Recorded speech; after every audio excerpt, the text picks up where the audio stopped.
Os 10 ensinamentos proibidos de Jesus. Você finalmente está pronto? Porque certos segredos espirituais só se revelam quando a vida nos coloca diante de um limite que não dá mais para ignorar. Hoje, você vai descobrir o propósito oculto por trás desse movimento silencioso de Deus que começa a despertar dentro de você quando tudo parece fora do lugar. Talvez aquilo que você interpreta como peso, atraso ou confusão seja, na verdade, o anúncio de um milagre que já começou sem que você percebesse. Eu digo isso porque já vivi momentos em que o céu parecia distante, mas logo entendi que o silêncio divino estava preparando o terreno para algo que transformaria completamente minha maneira de enxergar a fé. Tenho estudado profundamente esses ensinamentos que não aparecem nos discursos religiosos tradicionais, verdades que só se revelam para quem decide encarar a própria alma com honestidade. Aprendi com pessoas que trilharam esse mesmo caminho e descobriram que Jesus guardava mensagens destinadas apenas aos que estavam prontos para dar o próximo passo espiritual.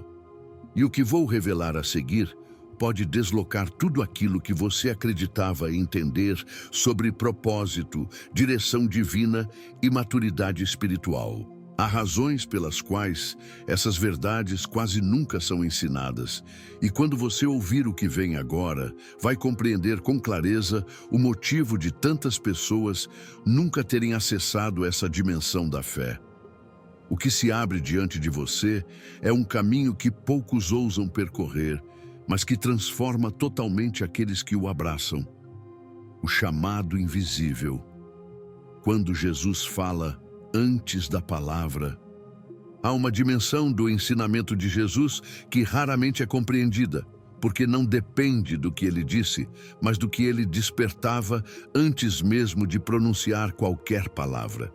É um movimento silencioso, quase imperceptível, que começa dentro da pessoa que está prestes a encontrá-lo.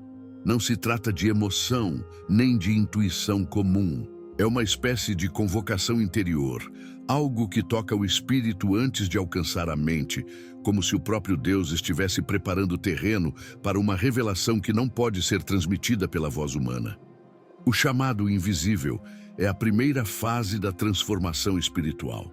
Ele não chega com sinais grandiosos, e justamente por isso tantos o ignoram.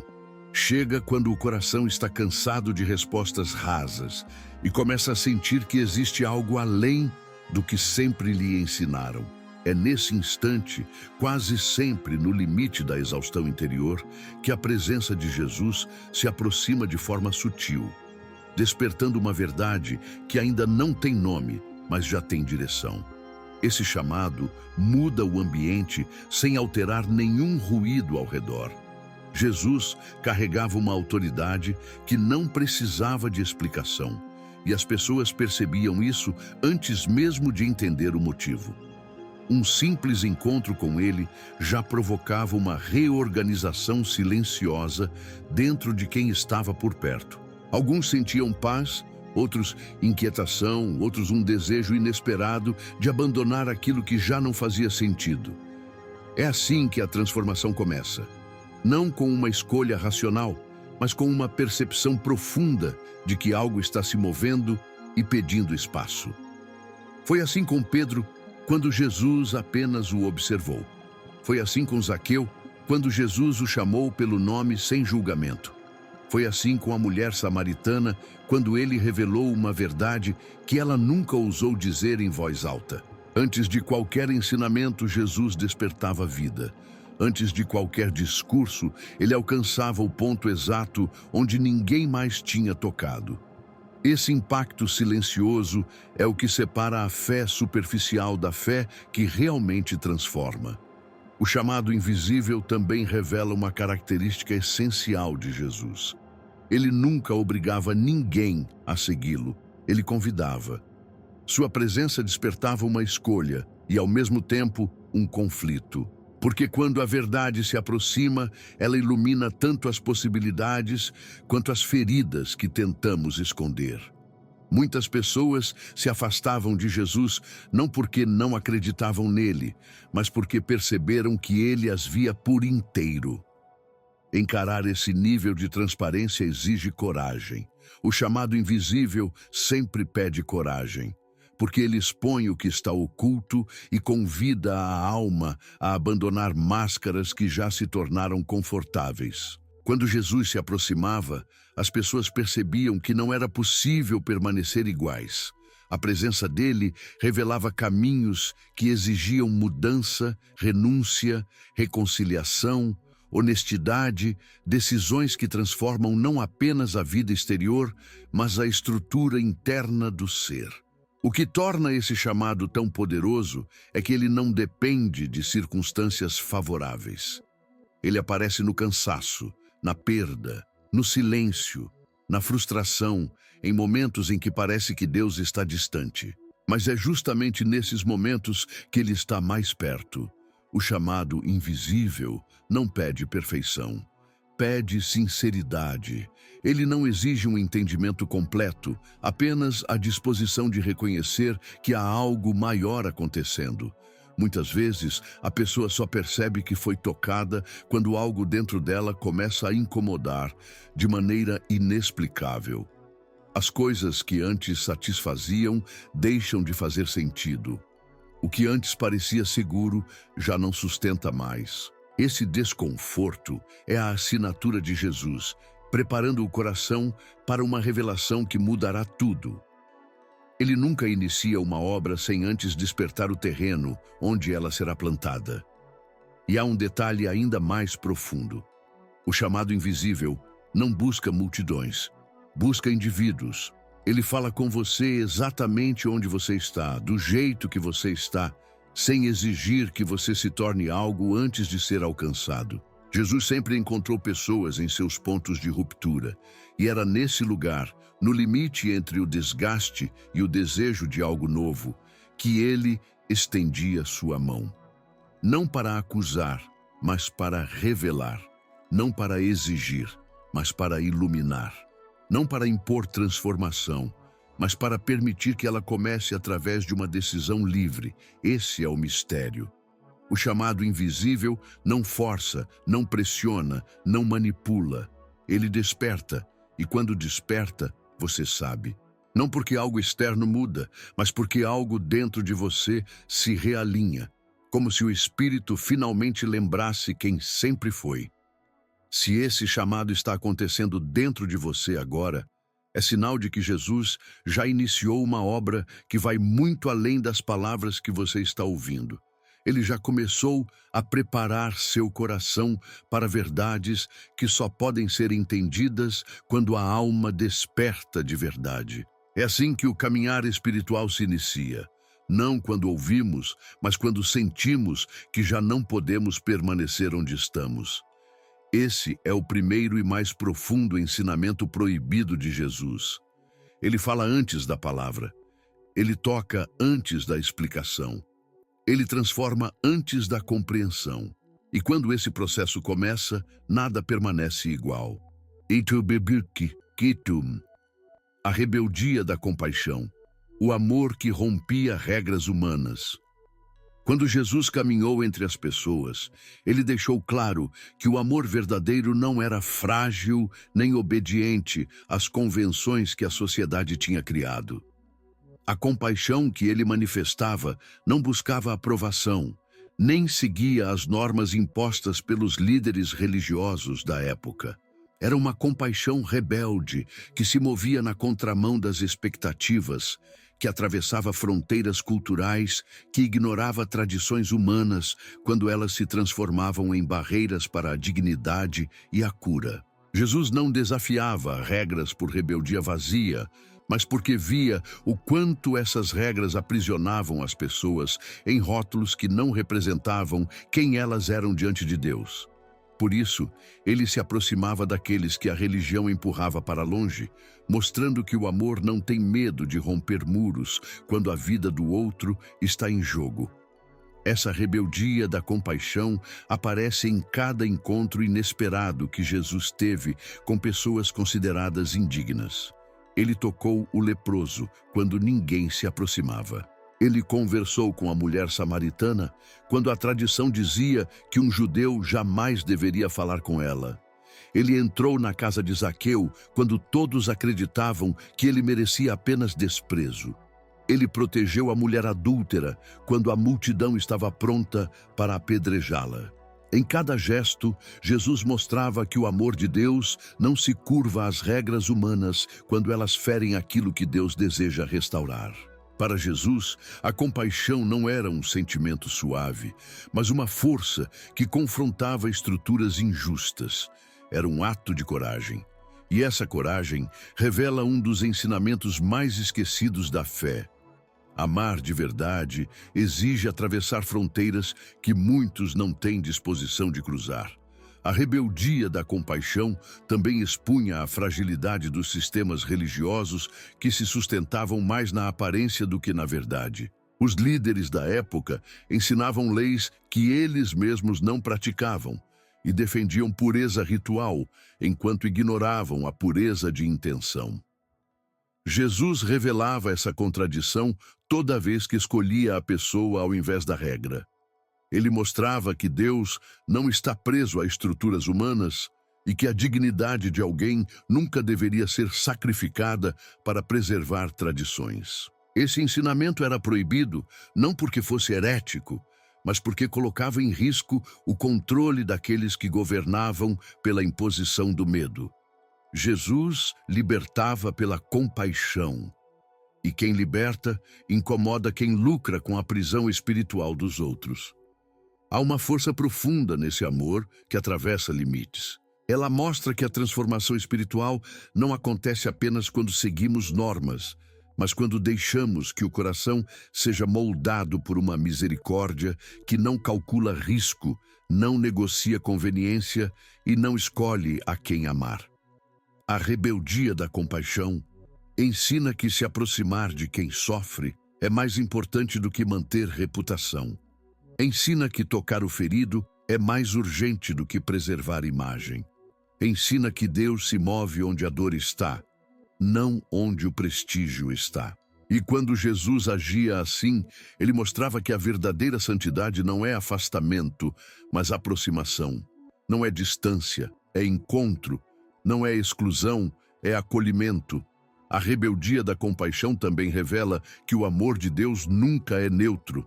Ele toma partido da vida, da cura, da restauração.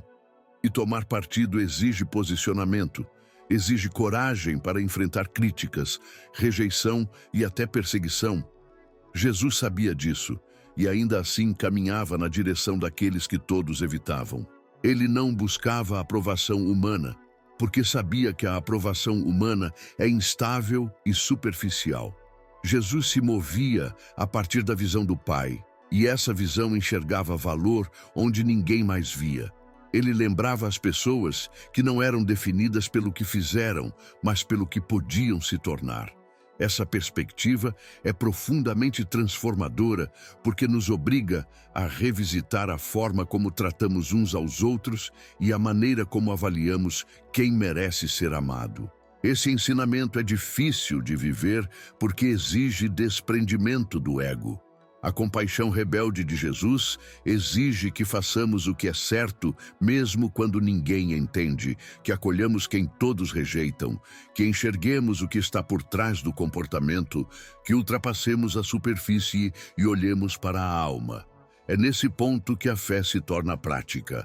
Amar como Jesus amou significa desafiar o que parece normal, questionar o que parece inquestionável e escolher a vida sempre que a religião tenta escolher punição. E quando alguém decide caminhar nesse caminho, descobre que a compaixão de Jesus não apenas alcança o outro, mas também transforma quem decide vivê-la. Se você sente esse impulso interior que o chama a enxergar além das aparências e a agir com coragem quando o mundo pede indiferença, talvez esteja percebendo a mesma rebeldia que movia Jesus. É o amor que não se acomoda, que não se intimida, que não espera permissão para fazer o bem.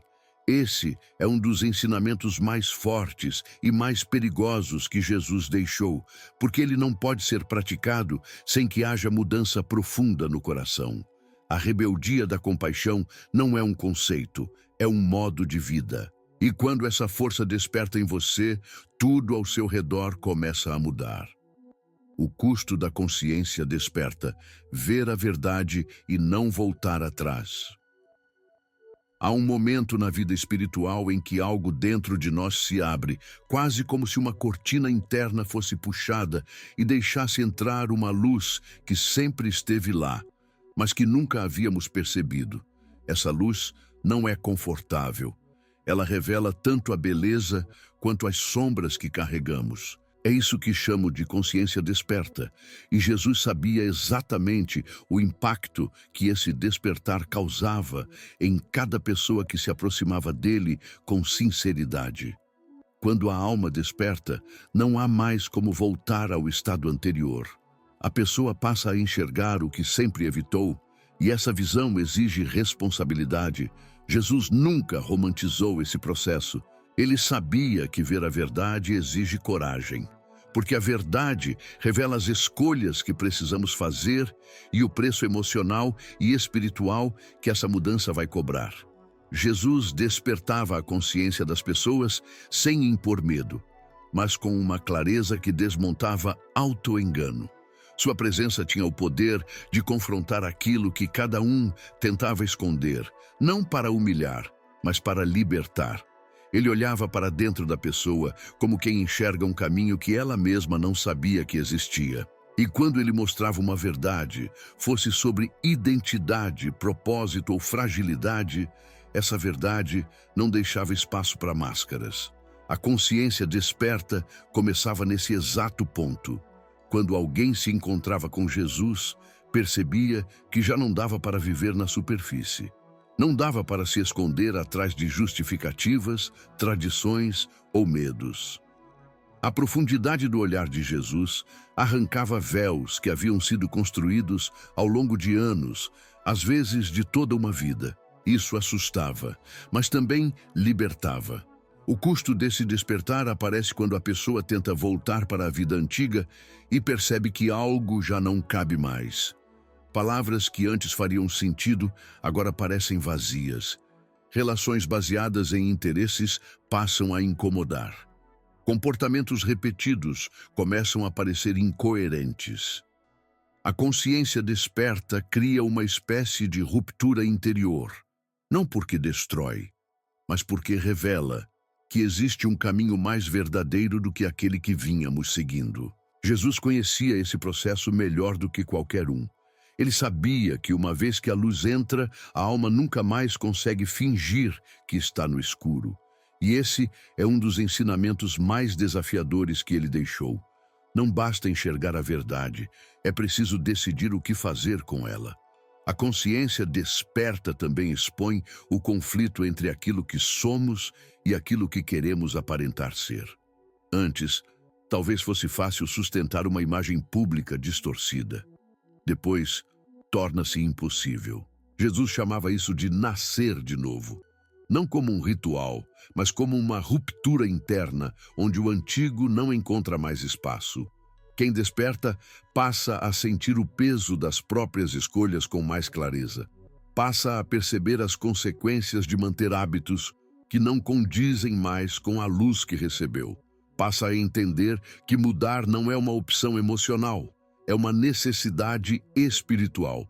E essa necessidade, às vezes, dói. Dói porque exige desapego de crenças, relacionamentos e padrões que eram usados como muletas. Dói porque ficamos expostos, mas é essa exposição que cura. Jesus nunca deixou de mostrar o custo desse processo para quem se aproximava dele. Ele falava sobre carregar a cruz, não como símbolo de sofrimento sem sentido, mas como representação da responsabilidade de viver de acordo com a verdade que se recebeu. Ele mostrava que a consciência desperta exige abandono de caminhos que nos mantinham presos. Não há como despertar e continuar abraçando o que destrói. Esse é o ponto onde muitos recuam. Não porque rejeitam Jesus, mas porque temem o que precisam deixar para trás. A verdade tem esse poder. Ela ilumina o futuro, mas também evidencia o que precisa morrer no presente. Ao mesmo tempo, a consciência desperta traz algo que nenhum caminho de ilusão pode oferecer: liberdade verdadeira. A pessoa percebe que não precisa mais atuar para o mundo, não precisa mais ser prisioneira de expectativas, não precisa mais fugir das próprias falhas. Jesus ensinava que a verdade não liberta apenas do pecado, liberta também do medo, da vergonha e das narrativas que construímos para tentar sobreviver. Quando ele dizia que a verdade nos libertaria, ele falava desse processo de rasgar falsas identidades e revelar o que somos diante de Deus. E essa revelação é sempre mais profunda, mais digna e mais humana do que qualquer papel que tentamos desempenhar. O custo da consciência desperta é alto, mas o valor é incalculável. Quem passa por esse despertar percebe que a vida com Deus não é sustentada por religião, mas por transformação real. Não é mantida por regras externas, mas por convicções internas que se tornam impossíveis de ignorar. A consciência desperta nos obriga a fazer escolhas que antes evitávamos, porque agora sabemos o impacto real delas. Ela nos leva a abandonar o que não alimenta a alma e abraçar o que nos conduz à plenitude. E Jesus sabia que esse processo seria doloroso para alguns, desconfortável para outros e libertador para todos os que aceitassem caminhar com coragem. Se você sente que algo dentro de você está mudando, que velhas explicações já não são suficientes, que antigos caminhos já não atraem sua alma, talvez esteja passando exatamente por aquilo que Jesus ensinou sem palavras. Esse é o chamado da consciência desperta. Não é um castigo, não é um fardo, não é uma cobrança. É um convite para se ver de verdade e, a partir disso, viver de verdade.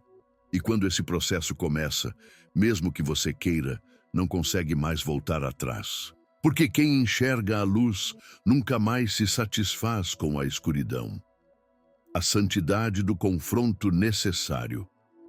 Há verdades que só se revelam quando somos colocados diante de situações que evitamos por anos.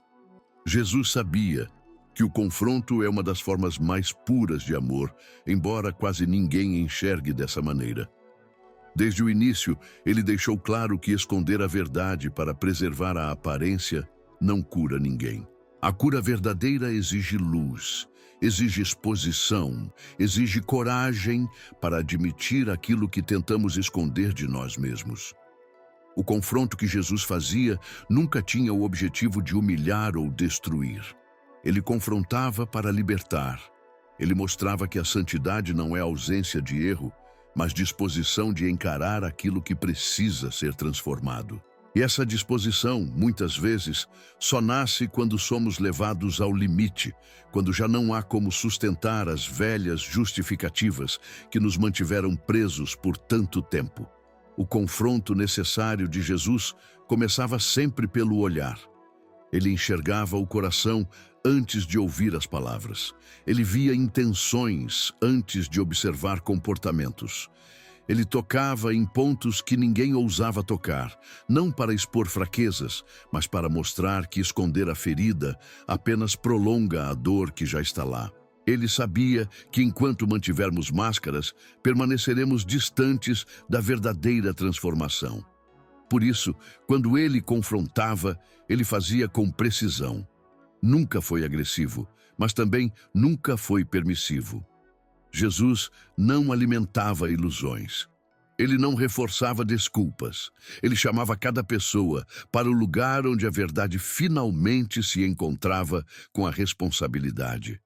E nesse encontro, algo sempre precisava morrer para que algo novo pudesse nascer.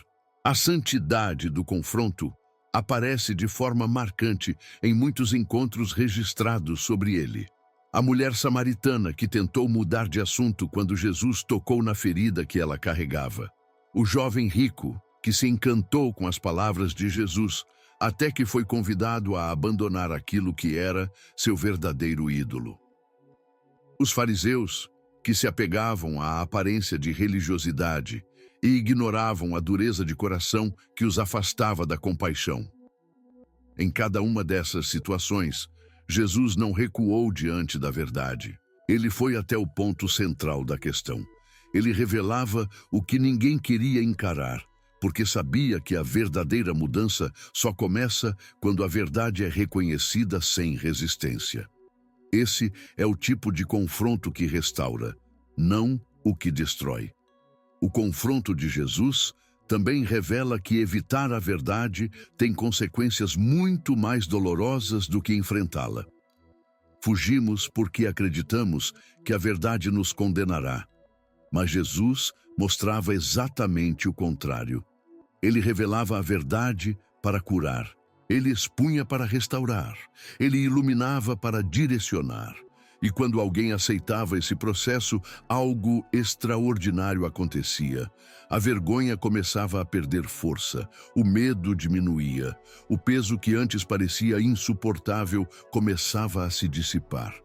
A santidade do confronto é isso, um processo em que a pessoa encara suas sombras e, ao fazer isso, abre espaço para que a graça entre e ocupe lugares onde antes só havia dor e confusão.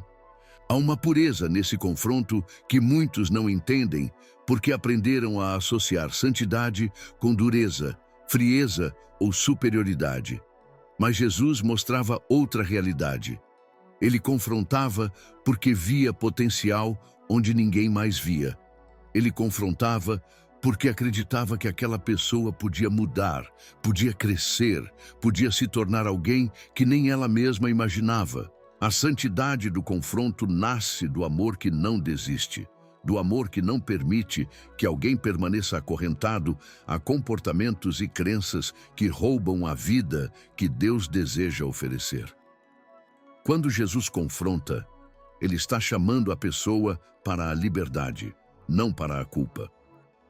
Esse tipo de confronto também expõe uma verdade que muitos evitam. A transformação requer renúncia. Não existe crescimento sem a disposição de deixar para trás aquilo que nos aprisionou. Jesus sabia disso, e por isso ele sempre conduzia cada pessoa ao ponto onde uma escolha precisava ser feita. Alguns aceitavam, outros voltavam para trás, porque o preço parecia alto demais. No entanto, quem aceitava o confronto descobria que o preço da mudança era muito menor do que o preço de permanecer como estava. A resistência à verdade mantém a alma estagnada. A aceitação da verdade abre caminhos que antes pareciam impossíveis. Se você sente que está sendo conduzido para um confronto interior, não interprete isso como punição.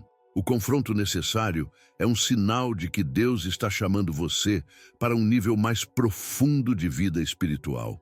Significa que Ele acredita em você a ponto de revelar o que precisa ser transformado. Significa que Ele está pronto para curar feridas que você já tentou ignorar por tempo demais. A santidade do confronto é uma porta que ninguém atravessa sem coragem, mas todos que atravessam descobrem uma liberdade que não pode ser explicada, apenas vivida. Quando Jesus confronta, ele abre caminhos que antes estavam escondidos. E aceitar esse confronto pode ser o início da mudança mais significativa da sua história. O segredo da força suave, a autoridade da mansidão. Existe um tipo de força que o mundo não reconhece porque não faz barulho, não exige aplauso e não constrói tronos humanos. É a força que nasce da mansidão. Essa qualidade tão incompreendida e ao mesmo tempo tão poderosa que Jesus viveu diante de todos sem nunca precisar explicá-la. A mansidão de Jesus não era ausência de poder, era controle absoluto sobre ele. Essa força suave não se impunha pela intimidação, mas pela verdade. Não pressionava, mas transformava. Não esmagava, mas reconstruía. E por isso ela desconcertava aqueles que se apoiavam na força bruta, no grito, na autoridade imposta. Jesus Mostrava que a verdadeira autoridade não precisa levantar a voz. Ela é percebida pelo impacto que provoca na alma. A mansidão de Jesus se manifestava na maneira como ele lidava com situações adversas. Quando insultado, ele permanecia firme. Quando provocado, não reagia com vingança. Quando atacado, respondia com lucidez. Essa postura revelava que seu poder não estava condicionado às circunstâncias externas, mas enraizado em uma identidade sólida, estável, alinhada ao coração do Pai. A força suave de Jesus expunha a fragilidade de qualquer poder baseado na aparência, porque mostrava que quem realmente domina não é quem controla os outros, mas quem controla a si mesmo. Aqueles que o observavam atentamente percebiam que essa mansidão carregava um nível de autoridade que não podia ser explicado, apenas sentido. Essa força também se revelava nos momentos em que ele escolhia não revidar. Em um mundo que ensina a vencer pela imposição, Jesus mostrava que vencer pela verdade é muito mais transformador. Ele sabia quando falar, quando silenciar, quando tocar e quando apenas olhar. Cada gesto era carregado de intenção. Ele não desperdiçava energia tentando provar quem era. Sua vida era a prova. O impacto de suas ações mostrava que a mansidão não tem nada a ver com fraqueza, e sim com confiança. Confiança de que a verdade permanece mesmo quando o mundo tenta apagá-la. Confiança de que Deus age mesmo quando tudo parece contrário. Confiança de que ninguém pode tirar aquilo que Deus entregou. A mansidão também desarmava corações endurecidos. Pessoas que estavam acostumadas a viver na defensiva encontravam em Jesus um tipo de presença que dissolvia resistências. Não porque ele pressionava, mas porque ele oferecia algo que ninguém mais oferecia. Oferecia espaço para respirar.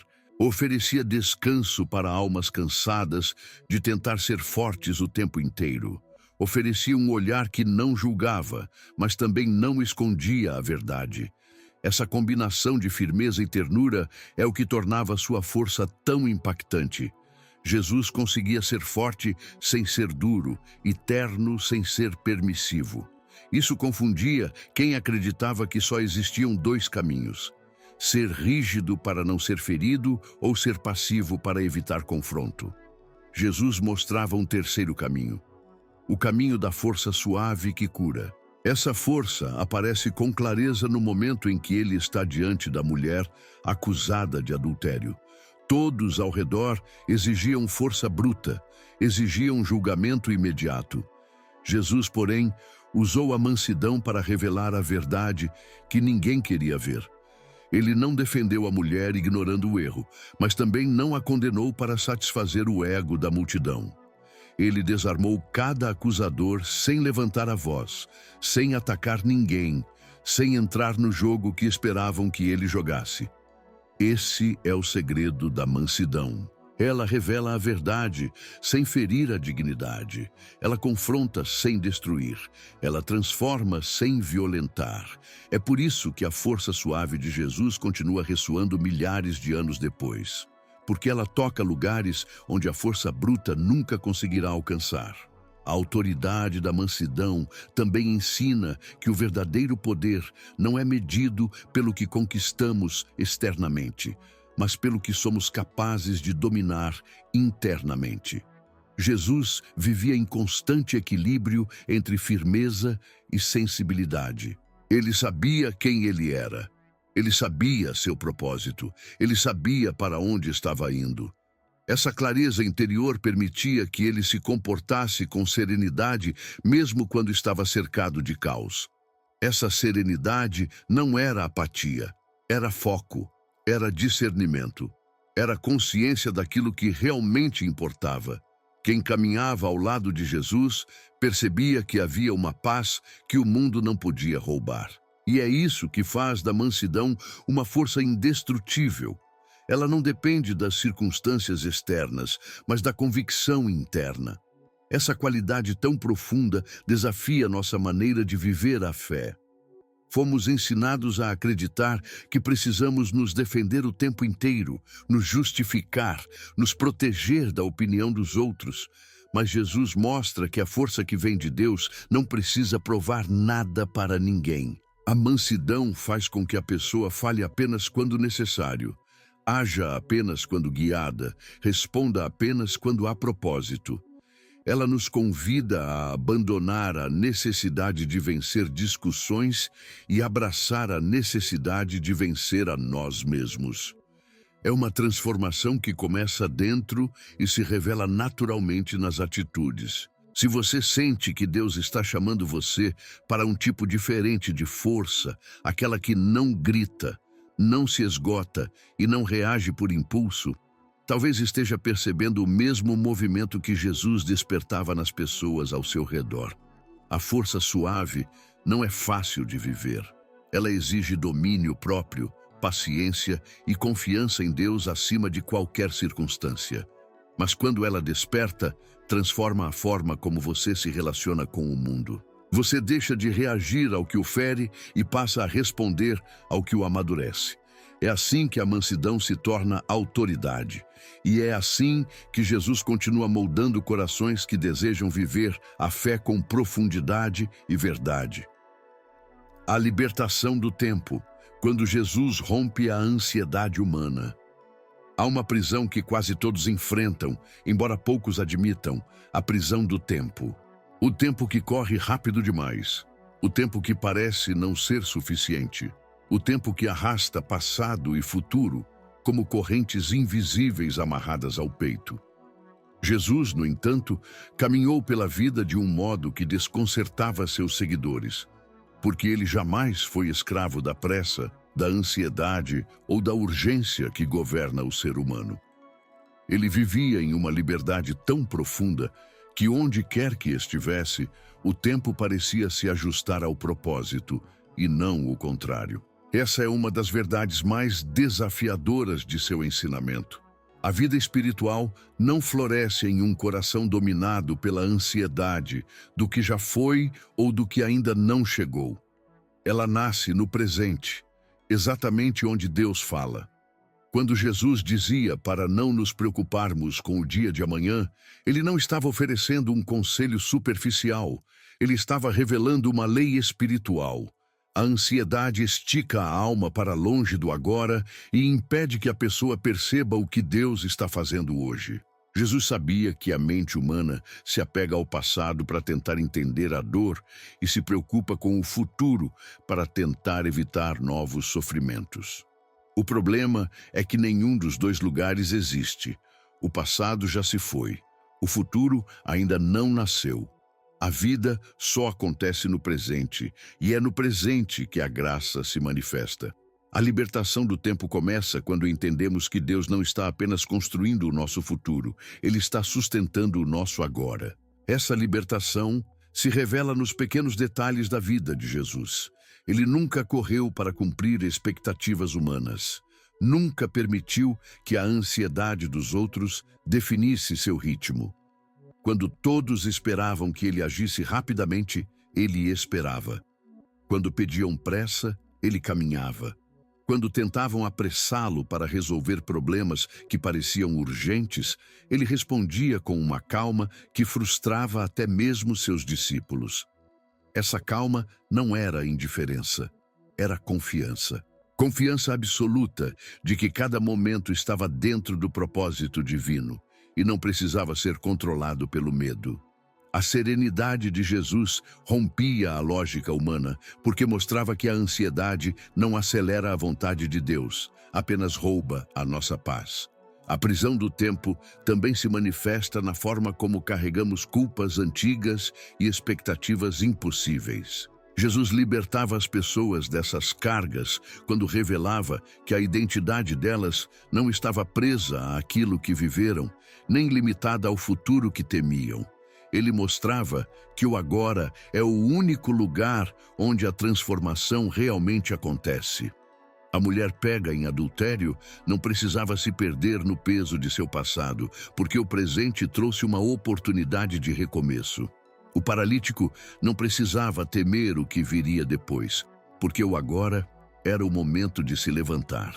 Zaqueu não precisava reescrever sua história inteira de uma vez, porque o agora era o momento da decisão. Jesus restaurava vidas não mudando o tempo, mas mudando a relação da pessoa com o tempo. A ansiedade humana nasce da ilusão de controle. Queremos controlar o que passou, tentando mudar aquilo que já não existe. Queremos controlar o que virá, tentando evitar cenários que só Deus conhece.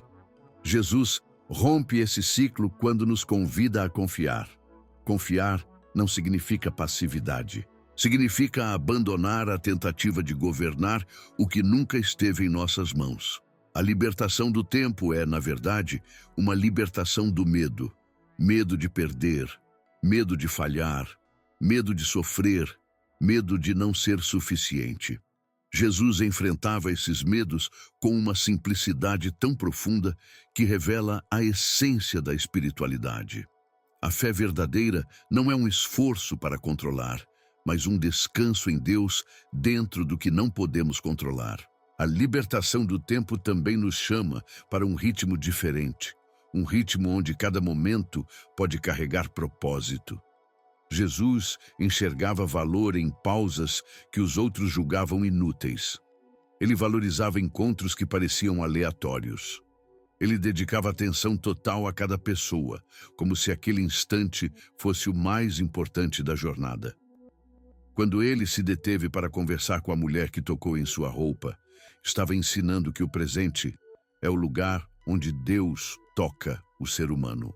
Quando parou para ouvir Bartimeu gritar pelo caminho, estava ensinando que o agora pode transformar uma vida inteira. Quando descansava no barco enquanto a tempestade se formava, mostrava que o medo sempre tenta roubar o presente. Jesus vivia cada segundo com intenção e paz. Se você sente que vive correndo atrás de algo que nunca chega, ou preso a algo que já deveria ter ido embora, talvez esteja enfrentando exatamente aquilo que Jesus veio libertar. A ansiedade não é uma sentença, é um sinal de que a alma se desconectou do presente. É um alerta de que tentamos carregar peso demais. A libertação do tempo começa quando reconhecemos que o agora é o único lugar onde podemos encontrar Deus. Ele não fala no passado que já passou, nem no futuro que imaginamos. Ele fala no hoje, ele cura no hoje, ele transforma no hoje. E quando entendemos isso, o passado perde o poder de nos ferir e o futuro perde o poder de nos assustar. Essa revelação muda tudo porque devolve a alma ao seu lugar de origem.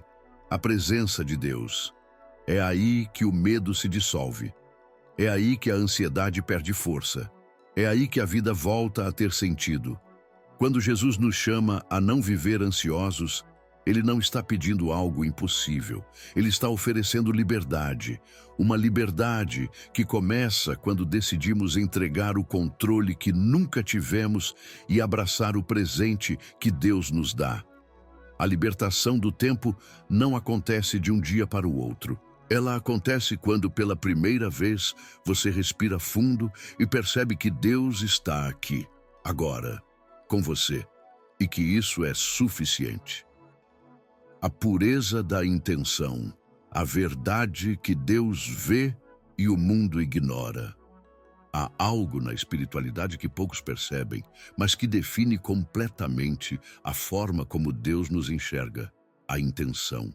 O mundo aplaude o gesto, valoriza o resultado, celebra o que é visível. Deus, porém, olha para aquilo que ninguém percebe, para o que nasce em silêncio dentro do coração antes que qualquer ação se manifeste. Jesus falava sobre isso não como um conceito moral, mas como uma revelação espiritual. Ele mostrava que a pureza da intenção vale mais que qualquer aparência, que o valor de um ato não está no que ele demonstra ao mundo, mas no que ele revela diante de Deus. E essa verdade é tão profunda que acaba sendo um dos ensinamentos mais esquecidos porque exige honestidade radical consigo mesmo. Quando Jesus observava as pessoas, ele não se impressionava com gestos grandiosos. Ele via o que impulsionava aqueles gestos. Via o orgulho escondido em atos aparentemente piedosos. Via a vaidade disfarçada de generosidade. Via o medo disfarçado de obediência. Via a insegurança disfarçada de fé. Ele mostrava que Deus não é movido pela performance humana, mas pela sinceridade interior. Enquanto a religião tradicional se preocupava com rituais e aparências, Jesus aproximava a espiritualidade do coração. Ele dizia que o que contamina o ser humano não é o que entra, mas o que sai. E o que sai é sempre fruto da intenção. Esse é o ponto onde muitos tropeçam, porque é muito mais fácil mudar comportamentos externos do que encarar as motivações internas. A pureza da intenção não significa perfeição. Significa verdade, significa reconhecer quando fazemos o certo pelos motivos errados. Significa admitir quando buscamos reconhecimento ao invés de transformação. Significa aceitar quando nossa espiritualidade se tornou uma aparência para esconder o que ainda não foi curado. Jesus nunca condenou a fraqueza humana. Ele condenou a hipocrisia. Não a hipocrisia de quem erra, mas a de quem finge não errar. A intenção pura nasce quando a pessoa deixa de viver para impressionar e começa a viver para ser transformada. É uma mudança silenciosa, mas profundamente poderosa, porque desloca a motivação da alma para um lugar onde Deus se torna a única referência. Jesus revelou essa verdade em momentos que, à primeira vista, pareceriam simples, como quando observou uma viúva pobre oferecendo 2 pequenas moedas. Enquanto outros faziam grandes doações para serem vistos, ela entregou quase nada aos olhos humanos, mas tudo aos olhos de Deus. A intenção dela não era aparecer, era confiar. E foi isso que Jesus viu. Em outro momento, ele contou a história de 2 homens que oravam no templo. Um se exaltava, enumerando virtudes e comparando-se aos outros.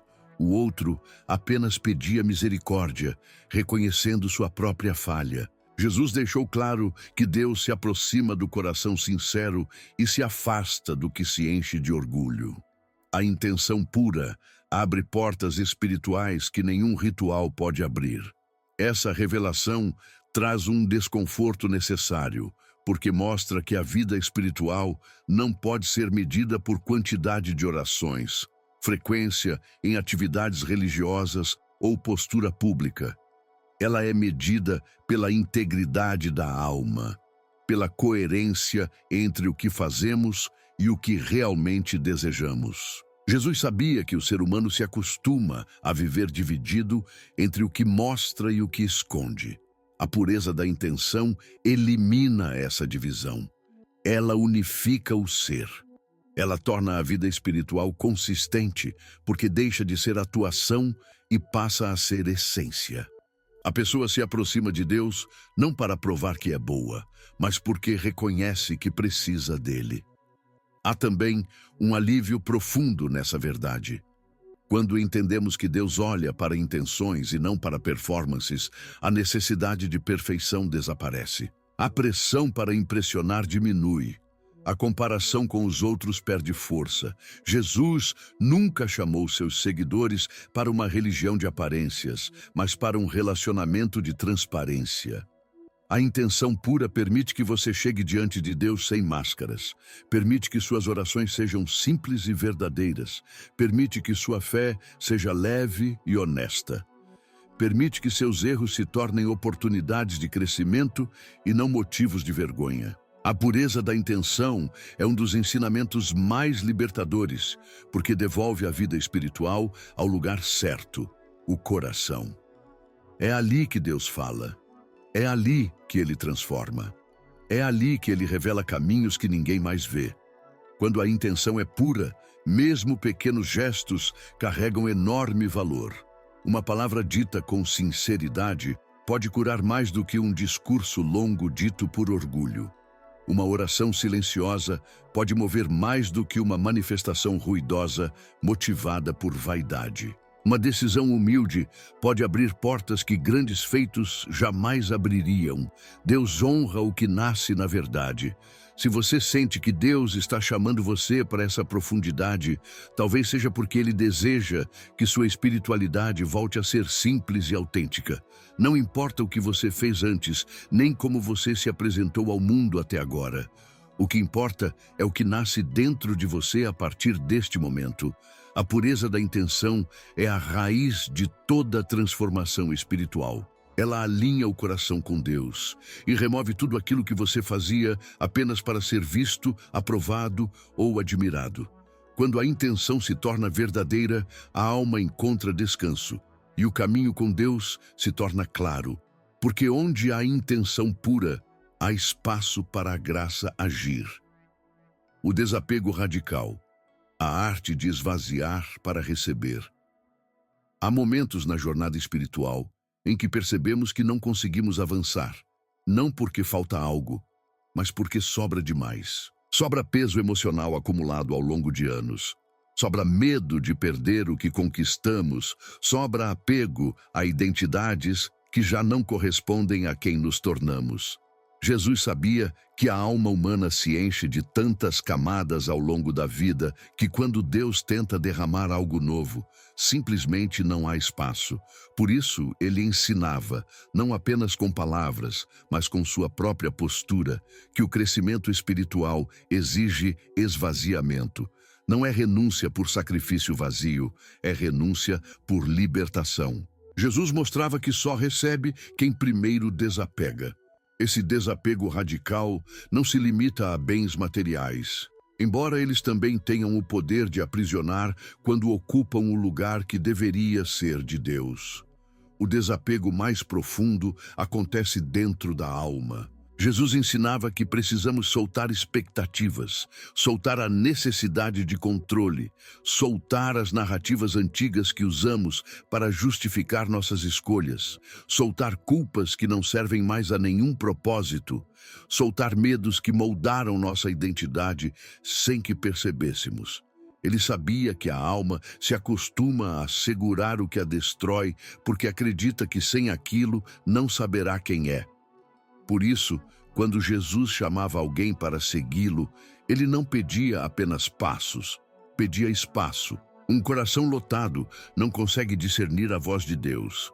Os encontros de Jesus deixam isso claro. Quando ele chamou Pedro, não pediu que ele se tornasse perfeito, apenas que deixasse suas redes. Não era um gesto simbólico, era um ato de confiança. Pedro precisava soltar aquilo que representava sua segurança para descobrir algo maior. Quando Jesus olhou para o jovem rico, a questão não era o dinheiro em si, mas o lugar que o dinheiro ocupava dentro dele. Jesus pediu que ele se esvaziasse, não para puni-lo, mas para libertá-lo. No entanto, ele recuou porque não conseguia imaginar quem seria sem aquilo que possuía. Esse é o dilema do desapego.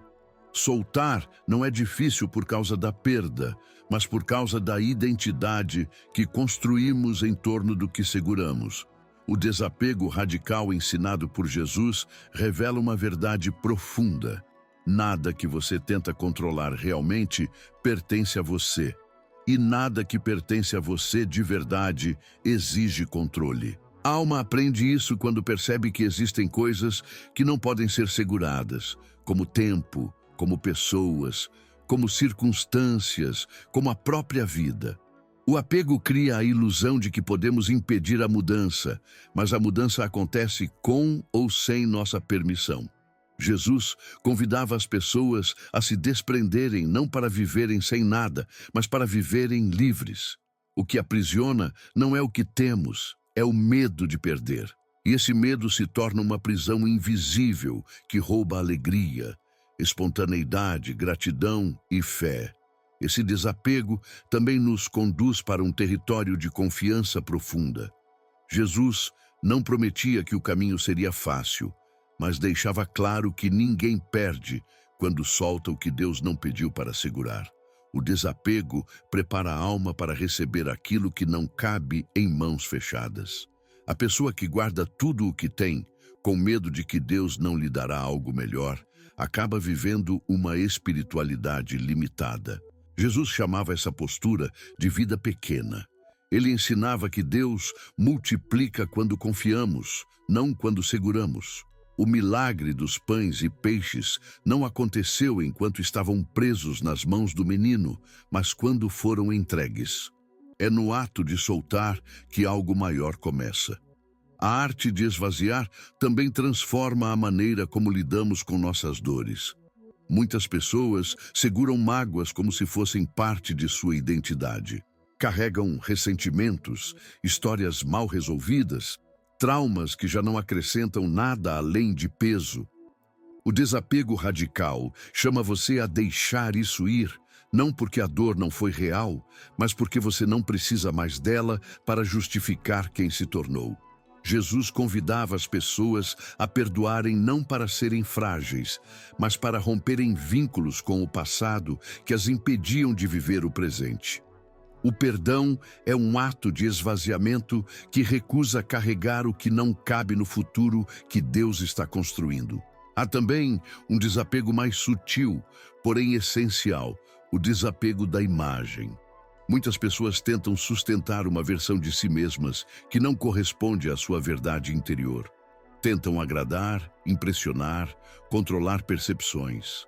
Mas Jesus mostrava que viver para a opinião alheia é uma das formas mais profundas de escravidão. Ele libertava as pessoas dessa prisão ao revelar que Deus ama o que é autêntico, não o que é performático. O desapego da imagem permite que a alma respire, permite que a pessoa seja honesta, permite que ela cresça, permite que ela reconheça que não precisa carregar um personagem para ser aceita por Deus. Se você sente que chegou a uma fase da vida em que continuar segurando certas coisas está custando sua paz, talvez esteja diante do mesmo convite que Jesus fazia. O desapego radical não exige que você viva sem nada. Exige que você identifique o que ocupa espaço demais dentro de você. Exige que você soltar o que não sustenta mais sua alma. Exige coragem para abrir mão do controle e confiar que Deus coloca algo melhor no lugar. A arte de esvaziar é uma das maiores demonstrações de fé, porque só esvazia quem acredita que Deus enche de novo. E quando Ele enche, enche de forma tão profunda que você finalmente entende que nunca perdeu. Apenas abriu espaço para receber o que sempre foi seu por propósito.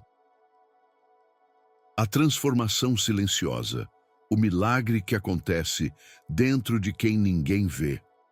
Há mudanças que acontecem diante dos olhos das pessoas, mas existem outras, muito mais profundas, que começam no silêncio, quando ninguém está olhando. São transformações que não aparecem em fotos, não recebem aplausos, não geram comentários, mas que alteram todo o curso da vida. Jesus sabia que os milagres mais importantes não acontecem no exterior, acontecem dentro da alma. Ele nunca tratou transformação como espetáculo. Ele tratou transformação como processo.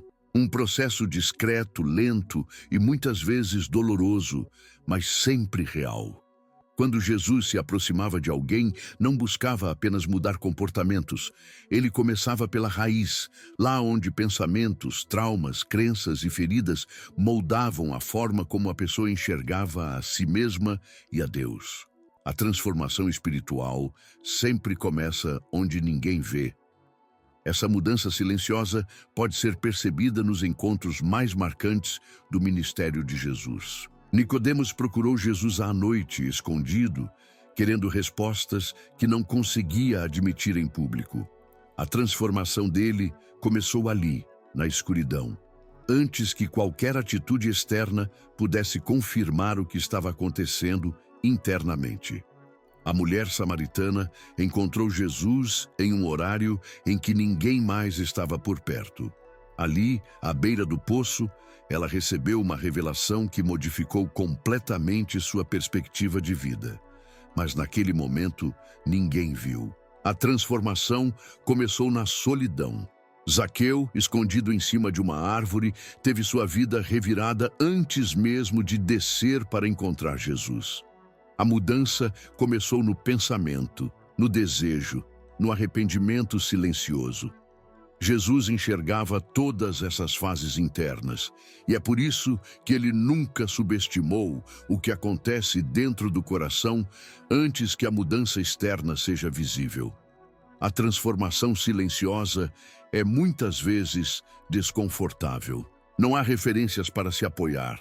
Não há garantias externas. Não há testemunhas que possam validar o processo. A alma passa por perguntas difíceis, revisita feridas, confronta verdades que antes eram evitadas. Esse é o terreno onde Jesus mais trabalha. Ele vai fundo, mas vai com cuidado. Ele mexe em áreas sensíveis, mas não para machucar. É para restaurar. A mudança que ele realiza não é cosmética, é estrutural. Quando Jesus transforma alguém, ele altera a forma como essa pessoa enxerga sua própria história, altera suas prioridades, altera seu entendimento sobre amor, sobre perdão, sobre propósito. Ele reorganiza o ser a partir da identidade, não a partir da aparência. Há também uma fase desse processo que muitos não entendem, a fase em que nada parece estar acontecendo. A pessoa ora, busca, lê, tenta, mas não vê resultados imediatos. Nesse momento, o inimigo tenta convencer que nada está mudando. Porém, exatamente nessa fase silenciosa é que as raízes começam a se mover. Jesus opera de dentro para fora, e isso leva tempo. A semente não brota no dia em que é plantada. Há um período em que tudo parece igual, mas algo está acontecendo abaixo da superfície. A transformação espiritual segue o mesmo princípio. O que Deus está construindo dentro de você talvez ainda não seja visível, mas é real. E quando finalmente brotar, será impossível negar que houve intervenção divina. A transformação silenciosa também revela quem realmente está comprometido com a jornada espiritual. Porque quando ninguém vê, quando não há reconhecimento, quando o processo não gera prestígio, somente aqueles que desejam a verdade continuam caminhando. Jesus valorizava esse tipo de fidelidade invisível. Ele sabia que a maior prova de sinceridade não está no discurso público, mas no que a pessoa faz quando está sozinha. Ela luta contra hábitos antigos apenas diante de Deus. Ela enfrenta medos que nunca verbalizou para ninguém. Ela decide perdoar sem anunciar. Ela decide mudar sem buscar aprovação. Isso é transformação silenciosa.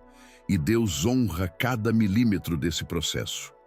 Esse tipo de mudança é tão poderoso porque não depende de circunstâncias externas.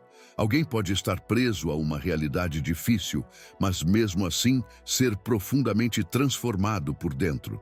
Pode estar lidando com limitações, mas ter uma alma em expansão. Pode não ter força para mudar tudo à sua volta, mas ter força para mudar dentro do que vive. Jesus não espera que você esteja em condições perfeitas para começar o processo. Ele começa exatamente onde você está. E a transformação silenciosa continua mesmo quando você acha que está parado. Deus trabalha no terreno invisível até que a mudança se torne impossível de esconder. Se você sente que está em um momento da vida em que ninguém entende o que está acontecendo dentro de você, saiba que talvez seja porque esse processo não foi feito para ser visto agora. Há mudanças que só florescem depois que a raiz está forte. Há milagres que só aparecem depois que a alma foi preparada. Há processos que só fazem sentido depois que terminam. A transformação silenciosa é um gesto de amor de Deus, porque Ele molda você com cuidado, sem exposição desnecessária, sem pressão externa, sem expectativas humanas. Ele trabalha em silêncio porque deseja construir algo que não será destruído por tempestades. E quando a obra se revela, ela carrega a marca daquilo que foi feito na presença dele, e não diante dos homens. A última convocação, o ensinamento que só chega quando você está pronto. Há momentos na vida espiritual em que sentimos de forma quase indescritível que algo está sendo colocado diante de nós com um peso diferente. Não é apenas mais uma mensagem, mais um conselho, mais uma reflexão. É como se o próprio Deus estivesse nos chamando para cruzar uma fronteira interior, uma fronteira que não pode ser atravessada por curiosidade, mas apenas por maturidade. Jesus fazia isso com frequência. Ele observava cada pessoa com atenção e discernia quando alguém estava pronto para receber verdades que transformam de verdade. Algumas palavras ele oferecia abertamente. Outras, ele guardava até o momento exato em que a alma estivesse preparada para ouvi-las. Esse ensinamento reservado não era oculto por mistério, mas por misericórdia. Existem verdades que só curam quando chegam na hora certa. Quando Jesus dizia que quem tivesse ouvidos para ouvir, que ouvisse, ele estava falando dessa convocação íntima. Não é sobre capacidade auditiva, é sobre prontidão espiritual. Há pessoas que escutam a mesma mensagem que outras, mas apenas algumas compreendem o que ela realmente significa. Isso não porque são melhores, mas porque chegaram em um ponto da jornada em que a verdade deixa de ser informação e se torna direção. A última convocação é justamente essa transição. É o momento em que Jesus revela algo que não apenas ilumina, mas exige resposta. Não é um ensinamento para ser admirado, é um ensinamento para ser vivido. E viver essa verdade abre uma nova etapa da caminhada. Esse chamado especial aparece de várias formas na Escritura. Quando Jesus perguntou aos discípulos quem ele era, não estava interessado em teorias. Ele estava sondando quem estava espiritualmente pronto para reconhecer aquilo que não podia ser entendido apenas pela lógica. Pedro respondeu com revelação, não com conhecimento humano. Quando Jesus chamou Marta para além do serviço e convidou Maria a permanecer aos seus pés, ele estava mostrando que existem camadas de intimidade que só se abrem quando a pessoa decide parar de viver no automático. Quando ele chamou Tomé a tocar suas feridas, não estava apenas provando sua ressurreição. Estava oferecendo uma verdade profunda sobre fé, vulnerabilidade e reconciliação. A última convocação sempre revela algo que muda a forma como a pessoa enxerga a si mesma, a Deus e o propósito da própria existência. O que torna esse momento tão marcante é que ele vem acompanhado de um tipo de clareza que não pode ser produzido artificialmente. É como se tudo aquilo que você viveu até agora, todas as quedas, dúvidas, perdas, tentativas, orações e silêncios, convergissem para este ponto. Jesus não desperdiça nada. Ele usa cada episódio da vida, inclusive aqueles que pareciam sem sentido, para preparar o coração. Quando chega a hora, a pessoa percebe. Não porque alguém disse, mas porque algo dentro dela se alinha. A alma reconhece que não dá mais para continuar vivendo da mesma maneira. Há um chamado para algo maior, mais profundo, mais verdadeiro. E esse chamado não pode ser ignorado sem que o coração sinta o peso da evasão. Essa convocação final não é sobre grandiosidade exterior, mas sobre rendição interior. Jesus não pede conquistas, ele pede entrega. Ele não exige desempenho, ele exige verdade. Ele não busca perfeição, ele busca disposição. A última convocação é um convite para deixar que Deus toque áreas que você escondia até de si mesmo. Um convite para abandonar justificativas que já perderam sentido. Um convite para soltar medos que impedem você de viver o que foi preparado desde o início. É um chamado para assumir quem você é diante de Deus, sem máscaras, sem fugas, sem reservas.